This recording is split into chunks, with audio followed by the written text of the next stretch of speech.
Mi nombre es Alejandro y soy arquitecto. Pero no es solo mi profesión, es la definición de mi ser.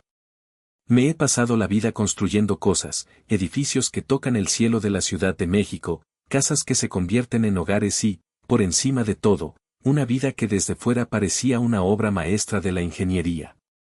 Impecable, sólida, perfectamente calculada. Cada mañana, mi rutina era un ritual inalterable. El primer rayo de sol se filtraba por las persianas de diseño que yo mismo había elegido, y mis pies descalzos tocaban el mármol travertino, frío y liso, del suelo de mi habitación.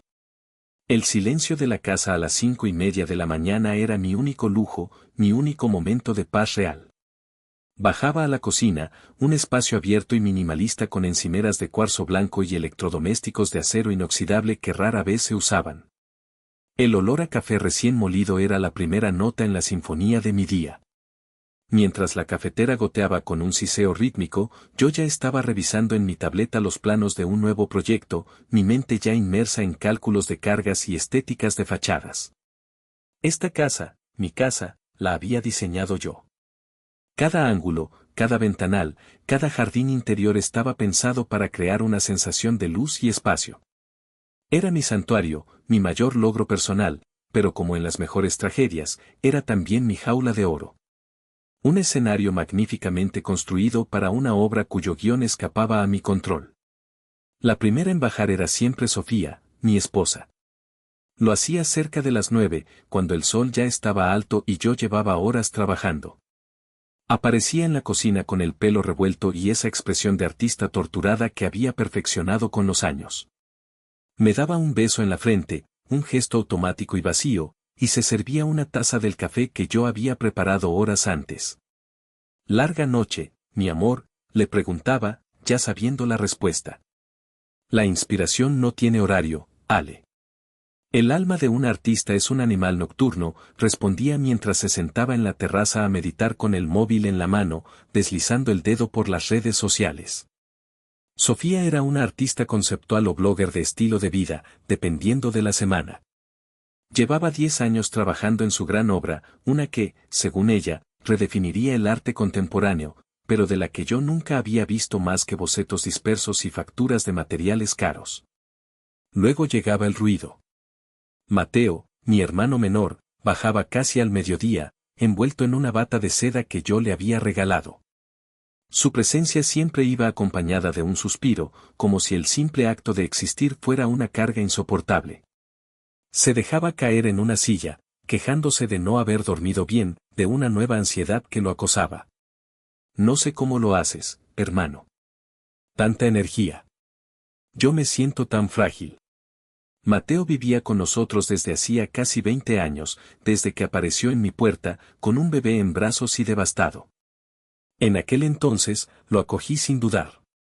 Mi responsabilidad, mi sangre. Y finalmente, Leo, mi sobrino, el hijo de Mateo. Un joven de 19 años, inteligente y sensible, que se deslizaba por la casa como una sombra, siempre con los auriculares puestos, inmerso en su propio mundo. Como si quisiera ahogar el sonido asfixiante de nuestra convivencia. Lo amaba. Lo amaba con una intensidad que a veces me asustaba, quizás porque era lo más cercano a un hijo que jamás tendría. Mi infertilidad era una herida que había cerrado pero no sanado, un recordatorio constante de lo que me faltaba y, quizás, la razón por la que me aferraba con tanta fuerza a esta familia rota. A este lienzo impoluto que ocultaba una estructura podrida en su interior. Yo era el que pagaba las facturas, la hipoteca, los colegios caros, las clases de cerámica que Mateo abandonaba a las pocas semanas. Yo era el pilar que sostenía el techo, sin ser consciente de que, en lugar de protegerlos, solo estaba proporcionando la sombra perfecta para que ellos cultivaran su traición. La noche de la cena con los Matsui fue, en retrospectiva, el primer martillazo audible contra el muro de mi negación. Los Matsui eran inversores japoneses, socios potenciales para el proyecto más ambicioso de mi carrera, un complejo residencial ecológico que cambiaría el skyline de la ciudad. Todo tenía que ser perfecto, y en mi mundo, perfecto era sinónimo de controlado por mí. Pasé 2 días supervisando cada detalle. El menú, una sofisticada fusión japo-mexicana, fue creado por un chef que contraté especialmente. La selección de vinos y sacks era impecable. La iluminación del jardín creaba una atmósfera mágica y el aire olía a éxito inminente. Yo mismo coloqué los arreglos de ikebana sobre la mesa, buscando ese equilibrio y armonía que tanto anhelaba en mi propia vida. Los invitados llegaron puntuales, educados y sonrientes. La conversación fluía, mezclando negocios y cortesías. Me sentía en mi elemento, un director de orquesta guiando la sinfonía hacia un crescendo triunfal. Fue entonces cuando Sofía decidió que era su momento de brillar. Después del segundo plato, se reclinó en su silla con esa sonrisa condescendiente que reservaba para las audiencias que consideraba intelectualmente inferiores. Saben, empezó, interrumpiendo al señor Matsui, que hablaba de arquitectura sostenible. Toda esta búsqueda de la permanencia, de construir cosas, es fascinante, pero en esencia es una negación de la bella impermanencia de la vida. Un silencio incómodo se posó sobre la mesa. Forcé una sonrisa, tratando de desviar la conversación. Sofía es una apasionada de la filosofía, siempre nos hace pensar. Pero ella no se detuvo. Los artistas entendemos que el verdadero legado no está en el concreto, sino en la emoción fugaz. En un verso, en una nota, en el sufrimiento que purifica el alma. Miró directamente al señor Matsui, un hombre que había construido un imperio. Ustedes construyen jaulas, por muy doradas que sean. Yo busco la libertad del espíritu. El rostro del señor Matsui era una máscara de cortesía, pero sus ojos se habían vuelto fríos como el acero. Pude ver $20 millones evaporándose en el aire, disueltos por la verborrea pretenciosa de mi esposa. Me excusé para ir a la cocina, sintiendo un ardor en el estómago. Necesitaba respirar. Fue en ese instante cuando se desató la segunda parte del desastre. Escuché un sollozo ahogado procedente del pasillo. Era Mateo. Estaba acurrucado en un rincón, temblando. ¿Qué ocurre?, le pregunté, con la paciencia ya hecha añicos. Hay demasiada gente, sus energías, susurró. Me siento abrumado. Estoy teniendo un ataque de pánico, Ale, no puedo respirar. Sufría de ansiedad, o eso decía. Un diagnóstico conveniente que aparecía siempre que se le exigía la más mínima responsabilidad social. Tuve que acompañarlo a su habitación, llevarle un té de tila y asegurarle que todo estaría bien, mientras mis socios potenciales estaban solos en la mesa con su esposa filósofa. Cuando regresé, el ambiente estaba roto. La conversación era forzada. Se marcharon poco después con educadas reverencias, pero sin la calidez con la que habían llegado. Cerré la puerta y me apoyé en ella. El silencio de la casa ahora pesaba como una losa. Sofía se estaba sirviendo otra copa. Gente muy rígida, ¿no crees? Sin profundidad. No le respondí. Subí las escaleras, pasé por la puerta cerrada de la habitación de Mateo, donde seguramente ya estaba tranquilamente viendo una serie, y entré en mi estudio. Me senté en la oscuridad, contemplando las luces de la ciudad que yo estaba ayudando a construir. Esa noche no sentí orgullo. Sentí una soledad profunda y amarga. Estaba rodeado de gente en una casa que yo sostenía, pero estaba completamente solo. La grieta había aparecido, y por primera vez, no tenía fuerzas para rellenarla. Al día siguiente, cancelé mi primera reunión y conduje directamente a las oficinas de Morales y Asociados. Andrés Morales no era solo mi mejor amigo desde la universidad, era el abogado más agudo que conocía, un hombre cuya mente cortaba la palabrería como un bisturí. Su oficina, a diferencia de mi casa, no era minimalista. Estaba llena de libros, expedientes y un ligero desorden que hablaba de una mente en constante ebullición. Cuando entré, levantó la vista de un documento y su sonrisa se desvaneció al ver mi rostro. No me digas. La poetisa maldita volvió a atacar, dijo sin necesidad de más explicaciones. Me senté frente a su escritorio de caoba y le conté lo de la noche anterior. El monólogo de Sofía, el oportuno ataque de pánico de Mateo. Lo conté con una voz monótona, casi clínica, como si estuviera describiendo los fallos estructurales del edificio de otro. Cuando terminé, Andrés se reclinó en su silla y me observó durante un largo momento. Alejandro, dijo finalmente, su tono suave pero firme. Te he dicho 1000 veces que son parásitos, pero no creo que estés aquí para oír eso hoy, ¿verdad? Negué con la cabeza. Hoy estoy aquí porque creo que necesito un abogado, no solo un amigo. Una chispa de energía se encendió en los ojos de Andrés. Se inclinó hacia adelante, entrelazando los dedos. Bueno, ya era hora. Porque esto no es un problema matrimonial, es una adquisición hostil de tus bienes y de tu vida, y tú mismo la has estado financiando. Así que a partir de ahora, actuaremos como tal. Su cambio de tono fue instantáneo. Pasó de ser un amigo comprensivo a un estratega de guerra. Primero lo primero. Nada de movimientos bruscos. No los confrontes. No hagas una escena. Ellos se sienten cómodos en el drama, es su territorio. Vamos a operar en el nuestro, el de los hechos, los datos y la ley. Se levantó y comenzó a caminar por la oficina, dictando un plan de acción. Número 1. Auditoría completa. Quiero que me traigas cada extracto bancario, cada escritura, cada factura de los últimos 20 años. Vamos a crear un mapa financiero que demuestre, más allá de toda duda, que tú eres la única fuente de ingresos y el único propietario de todo. De todo. Hizo una pausa y me miró. Número 2. Proteger la empresa. Vamos a revisar la estructura legal de tu firma. Crear fideicomisos, asegurar tus acciones. Te convertirás en una fortaleza inexpugnable. Si creen que tienen algún derecho futuro sobre tu trabajo, se van a llevar una sorpresa. Número 3, y esta es la parte más difícil para ti, continuó, suavizando de nuevo la voz. Vas a recopilar información. No te pido que te conviertas en un espía, pero sí que observes. Anota las inconsistencias. Las excusas, las ausencias, las pequeñas mentiras. Crea un diario, no para enfrentarlos, sino para ti mismo, para que cuando llegue el momento de actuar, tu resolución sea tan sólida como el acero de tus edificios. Salí de su oficina sintiendo algo que no había sentido en años, claridad.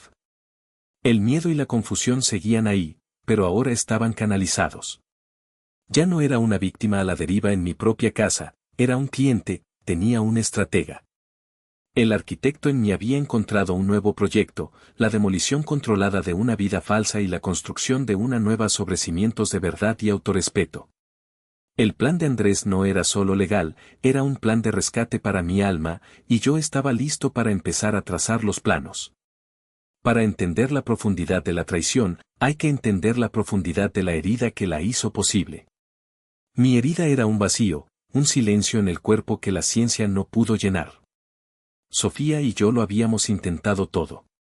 Años de tratamientos de fertilidad, inyecciones, esperas agónicas y decepciones que te desgarraban cada mes. Cada resultado negativo era una pequeña muerte, un recordatorio de mi cuerpo fallido. Sofía, en aquellos primeros años, fue mi roca, o eso creía yo. Me abrazaba cuando lloraba. Me susurraba que yo era más que mi capacidad de ser padre, que nuestro amor era suficiente.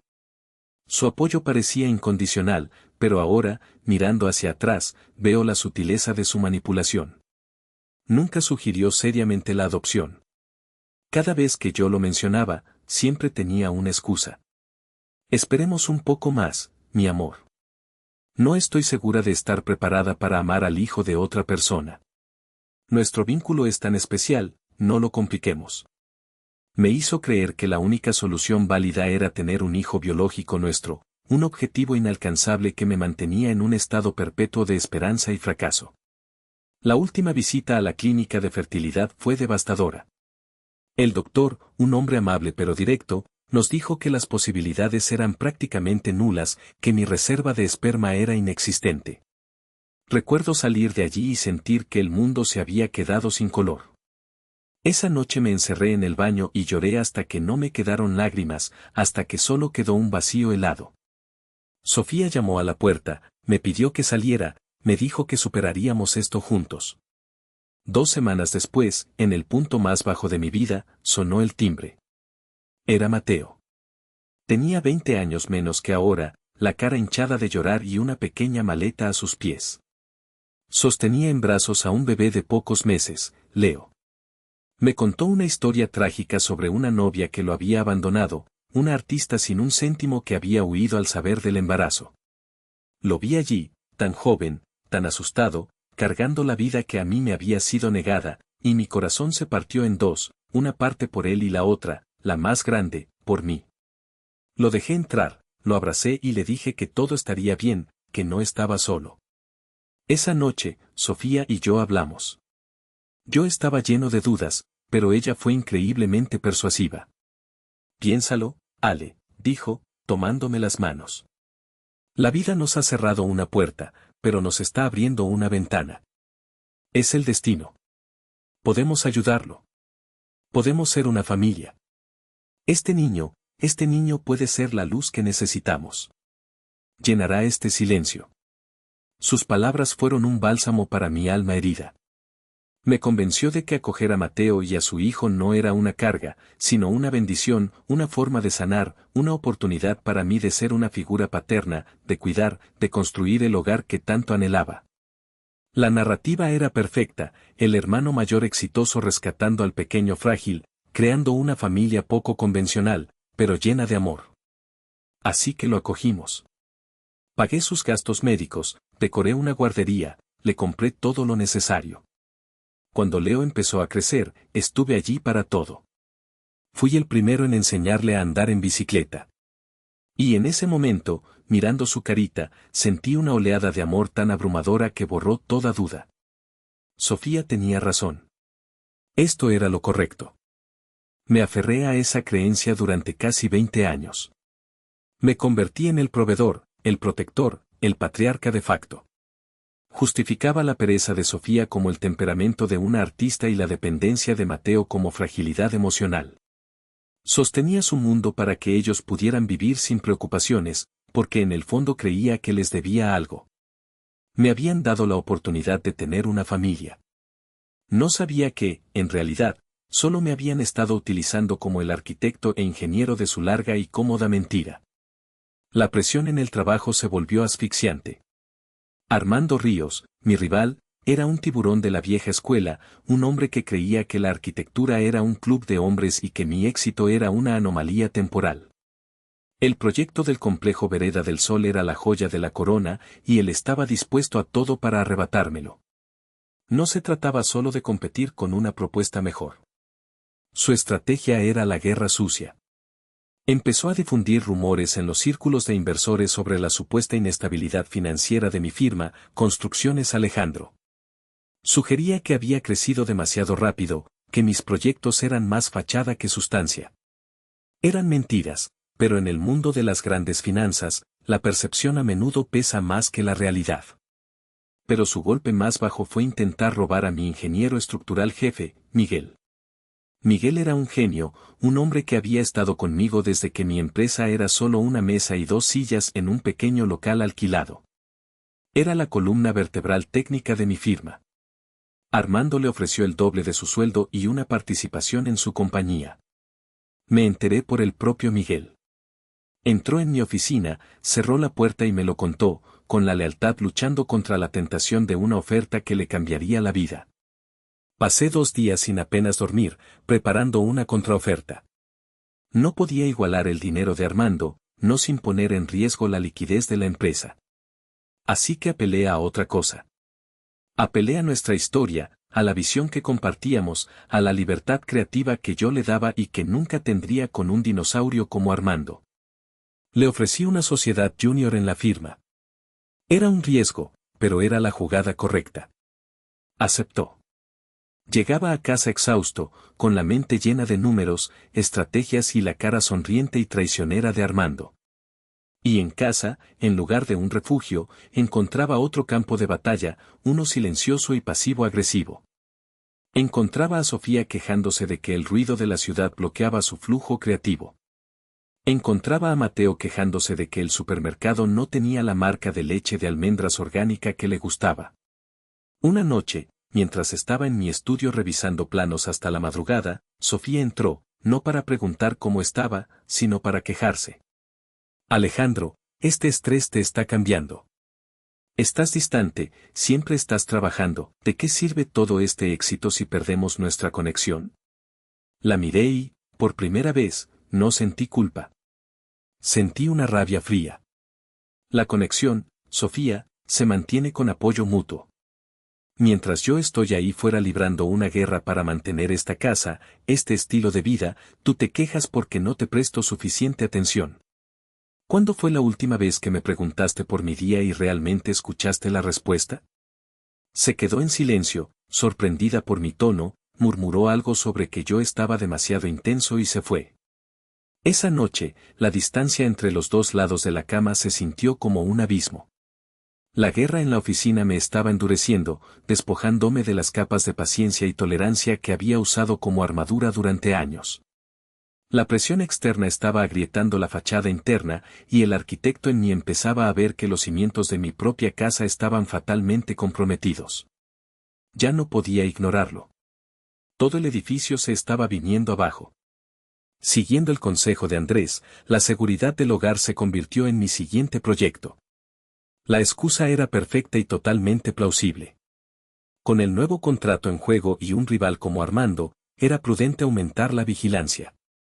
Contraté a una empresa de seguridad de primer nivel para que instalara un sistema de cámaras de última generación. Cubrían todos los exteriores, pero también los puntos clave de las áreas comunes interiores, la entrada, la sala, la cocina y los pasillos. Es por si alguien intenta algo, le expliqué a Sofía. Ella sintió con aire de importancia. Haces bien, mi amor. Nunca se es demasiado cuidadoso. Hay mucha envidia en el mundo. Mateo se quejó de que se sentía observado, pero su queja quedó ahogada por el consenso general de que era una medida necesaria. Las cámaras grababan en un servidor seguro al que solo yo tenía acceso a través de mi teléfono y mi ordenador de la oficina. Durante la primera semana no vi las grabaciones. Me sentía culpable, como si estuviera violando la intimidad de mi propia familia. Pero las palabras de Andrés resonaban en mi cabeza: no es una violación de la intimidad, es una comprobación de la realidad. El día que decidí mirar fue por un impulso. Estaba en mi oficina, frustrado por un problema con un proveedor. Necesitaba una distracción. Abrí la aplicación de seguridad en mi ordenador, más por curiosidad ociosa que con una intención real de descubrir algo. Seleccioné la cámara de la cocina y avancé rápidamente la grabación de esa misma tarde. Y entonces lo vi. La imagen era nítida, en alta definición. La cocina estaba bañada por la luz de la tarde. Sofía y Mateo estaban allí, solos. Leo estaba en la universidad y yo en el trabajo. No estaban hablando. Ella estaba de espaldas a la cámara, lavando una taza en el fregadero. Él se acercó por detrás, no dijo nada, solo se paró muy cerca de ella, y entonces, con una lentitud y una familiaridad que me helaron la sangre, deslizó sus manos alrededor de la cintura de ella y las posó sobre sus caderas. Ella no se inmutó, no se apartó, al contrario, se reclinó ligeramente hacia atrás, apoyando la cabeza en el hombro de él por un instante. Fue un gesto que duró apenas 3 segundos. Un gesto íntimo, silencioso, cargado con años de historia compartida. No era la caricia torpe de un cuñado que intenta consolar. Era el toque casual y posesivo de un amante, el gesto de un hombre que conoce perfectamente el cuerpo de la mujer que está tocando. Sentí que el aire abandonaba mis pulmones. Rebobiné la grabación una y otra vez, los mismos 3 segundos. Su mano en la cadera de ella, su cabeza en el hombro de él. No había duda, no había ambigüedad. Era una verdad cruda y brutal, transmitida en un silencio de 3 segundos. Mi corazón empezó a latir con una fuerza descontrolada, un tamborileo sordo en mis oídos. Cerré el portátil de golpe. Me levanté y me acerqué al enorme ventanal de mi oficina que daba a la ciudad. Miré los edificios, las grúas, el pulso vibrante de un mundo que entendía, un mundo de lógica y estructuras. Y luego pensé en mi hogar, mi santuario, y en la mentira que se movía por sus pasillos con una facilidad insultante. Ya no eran sospechas, ni intuiciones, ni pequeñas inconsistencias. Era una prueba fría, digital, innegable. El arquitecto había encontrado la grieta fatal en los cimientos, y supe, con una certeza que me dolía físicamente, que el edificio no podía ser reparado. Tenía que ser demolido. La oportunidad para Sofía y Mateo llegó disfrazada de la desgracia de otro, servida en bandeja de plata por mi némesis, Armando. No sabían que yo había ganado la guerra, solo estaban a punto de escuchar el eco de una batalla perdida. Sofía, en su perpetua búsqueda de inspiración, solía pasar las mañanas en El Candil, una cafetería de lujo frecuentada por empresarios y artistas de medio pelo. Era el lugar perfecto para sentirse importante sin tener que hacer nada productivo. Un día, mientras sorbía su macchiato, vio a Armando Ríos en una mesa cercana, hablando en voz alta con otro hombre de traje. Sofía, con su oído siempre atento al drama, aguzó la atención. Escuchó fragmentos de la conversación. Palabras como la firma de Alejandro, flujo de caja, crecimiento insostenible, burbuja a punto de estallar. Armando, dolido en su orgullo por haber perdido el proyecto Vereda del Sol, estaba salvando las apariencias, pintando mi victoria como un riesgo financiero que me llevaría a la ruina. Ganó el contrato, sí, decía Armando con una risa amarga. Pero no tiene el capital para respaldarlo. Es cuestión de meses que todo se derrumbe. Sofía sintió una oleada de excitación. Regresó a casa y le contó a Mateo lo que había oído. La semilla de la idea empezó a germinar, pero necesitaban más pruebas. La paranoia y la esperanza se mezclaron en una combinación peligrosa. La confirmación llegó en una serie de observaciones malinterpretadas. Unos días después, Sofía me vio hablando por teléfono en la terraza con el ceño fruncido. Estaba discutiendo con un proveedor de acero sobre un aumento de precio. Ella lo interpretó como una llamada desesperada a un acreedor. Luego, a través de mi ordenador, que estúpidamente no había protegido con una nueva contraseña, Mateo vio mi calendario. En él había varias citas marcadas como reuniones con asesores financieros.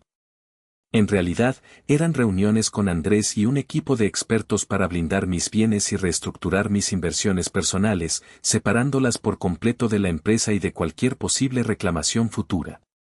Mateo se lo enseñó a Sofía y ambos lo vieron como la prueba definitiva. Alejandro se estaba reuniendo con expertos en bancarrota para ver cómo salvar los muebles. La gota que colmó el vaso llegó cuando Sofía accedió a mi cuenta bancaria personal online. Vio que había vendido un paquete de acciones de una empresa tecnológica. Lo que no sabía era que lo había hecho porque, tras ganar el contrato, el valor de mi propia firma se había disparado, y Andrés me había aconsejado diversificar y mover ese capital a un fideicomiso intocable a mi nombre. Para Sofía, la conclusión fue obvia: Alejandro estaba liquidando sus ahorros para tapar agujeros. Esa noche los vi susurrando en el salón. Sus rostros no mostraban preocupación por mí. Mostraban una especie de alivio febril. La dinámica de poder en sus mentes estaba a punto de cambiar drásticamente. El todopoderoso esposo y hermano mayor, el exitoso que los hacía sentir inferiores, estaba a punto de caer de su pedestal. Ya no sería el proveedor, el salvador, sería como ellos, un simple mortal luchando por sobrevivir. Y en esa igualdad imaginaria, en esa ruina compartida, encontraron el valor para llevar a cabo su acto final de traición, disfrazándolo de un acto de honestidad.